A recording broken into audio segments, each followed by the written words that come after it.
Vous pouvez donner un conseil à des jeunes qui se mettent à jouer au poker, ou des moins jeunes d'ailleurs, mais qui débutent dans le poker. Bah, à mon avis, la chose essentielle, c'est de savoir gérer sa bankroll, c'est-à-dire que de se définir au départ une somme que tu veux consacrer au poker, pas jouer au-dessus de ses moyens, pas jouer trop cher, pas jouer trop vite à des montants qui sont un peu grisants quand tu fais des écarts mais qui vont vite te faire mal, toujours jouer à des limites raisonnables et progresser, progresser, progresser et voilà, monter gentiment, progressivement, commencer très bas et pas voilà, franchir les étapes une à une et pas essayer de sauter une ou deux étapes parce que ça fait bien de dire je joue à la 500 mâts de l'aviation, à la 250. Voilà, il faut être capable de se dire j'ai pas de niveau. Pour moi, en fait, il faut jouer à une table qui est dans tes limites, où si tu perds, c'est pas très grave. Et quand tu es vraiment gagnant à cette table, quand sur plusieurs mois tu te rends compte que vraiment tu domines cette table et que tu as monté une belle bankroll, eh bien tu peux monter à la table d'après, etc. Bon, ça fait partie des conseils qui reviennent souvent.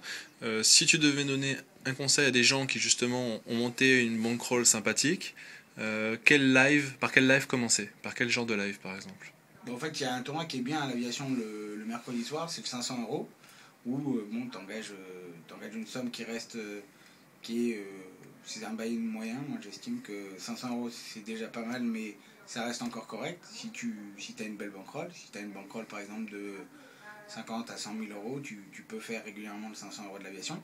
C'est un tournoi où tu as 17-18 000 euros chaque semaine parce qu'il y a un peu plus de 100 joueurs qui vont y participer. Donc tu peux vraiment faire un bel écart. Si tu as la chance une fois de faire un bon résultat, tu peux après le faire pendant longtemps. Il y a ça comme tournoi, il y a le 300 du samedi soir à l'aviation. Et sinon, il y a des tournois sympas à Wagram aussi régulièrement pendant la semaine. Et donc voilà, c'est bien de faire beaucoup de petits tournois, de jouer, de s'entraîner, de progresser. Et voilà. De toute façon, il n'y a rien de mieux que jouer, la pratique, l'expérience. Moi, je me rends compte que j'avais fait un EPT jusqu'à l'année dernière. Là, j'en ai fait 4 cette année. J'ai eu la chance d'en faire 4. Et j'ai fait Deauville, puis Berlin, puis San Remo, puis la Monte Carlo. Et d'un tournoi à l'autre, j'ai corrigé des petites choses pour vraiment avoir l'impression, en tout cas, qu'à Monte Carlo, c'est là où j'ai joué mon meilleur jeu entre les 4 EPT. Donc voilà, je pense que la qualité qu'il faut avoir à ce jeu, c'est pas d'avoir la science infuse ou de tout bien faire dès le début, c'est d'être capable d'avoir un recul sur le jeu et de pouvoir progresser, apprendre de ses erreurs, pas les répéter.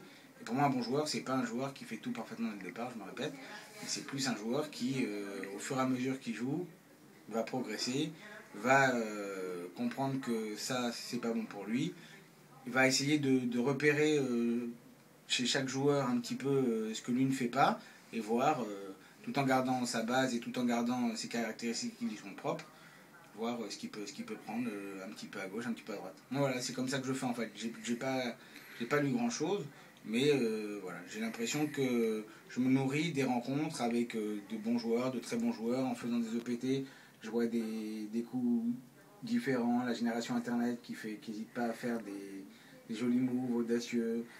Et donc voilà, je m'inspire un peu de tout ça, tout en gardant, si tu veux, mes caractéristiques. Et j'essaye de faire évoluer et faire progresser mon jeu. Eh bien Stéphane, on te souhaite en tout cas d'aller toujours plus loin, toujours plus haut. On va, à l'image de d'autres amis de la LK Team comme Antonia Alomar ou Alana Pariente et bien d'autres, essayer de continuer à te suivre. Donc j'espère que tu nous donneras des infos à